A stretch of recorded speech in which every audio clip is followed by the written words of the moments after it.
timely offense, or sometimes quite untimely. And I don't mean to single out Matt Olson there with the photo, because he's been among the most consistent this year offensively. And let me just say while I'm here, he's gonna hit 40. Like, he's at least gonna flirt with it. I definitely think he's right around the corner from it, on pace. He should get there, and I hope that for him. I know that will help the team, and I hope there's more homers with runners on base than solo shots, but Matt Olson getting to 40, special for him, important to the team. I hope that happens.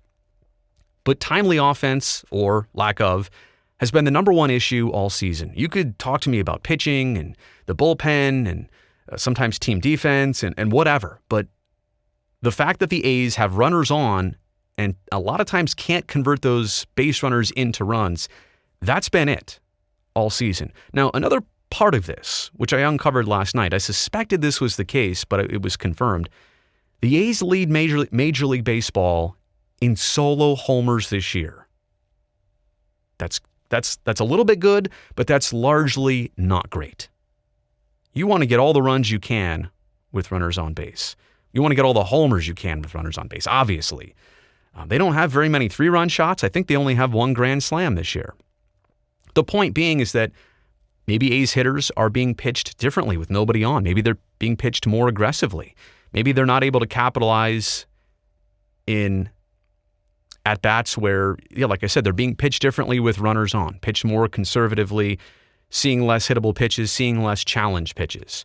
Clearly, when they are getting these opportunities, they're leading baseball in going yard. That's a frustration factor. The A's make their money hitting homers. That's how they score runs. That's how they win a lot of games. But when nobody's on this year, that is so frustrating. They've gone in spells of 12 homers as a team in a row, all solo shots. I go back to runners in scoring position. In this month of August alone, we've seen a streak where they hit 308 with runners in scoring position. And right now they're hitting about $148 with runners in scoring position. That difference right there of, 150 points. That is largely going to determine several wins or not. Games that you get or games that you don't. Just that stat right there. Throw everything else out for a second. Starts, bullpen, closing games, whatever. That hurts. And just going back to the human part, the frustrating part, the opportunity is there. Runners in scoring position means that you got a guy to second base, or you had a guy at second and third base, and you couldn't bring him home.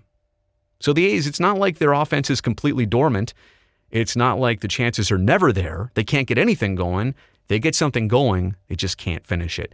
And lastly, it brings me to, what's the result of this? We know what they're capable of. So is it gripping the bat a little bit tighter with runners on? Are they pressing? Is it a mental thing? It'd be one thing if physically you didn't have the right guys to do it, but you're getting runners on and you have the right guys at the plate.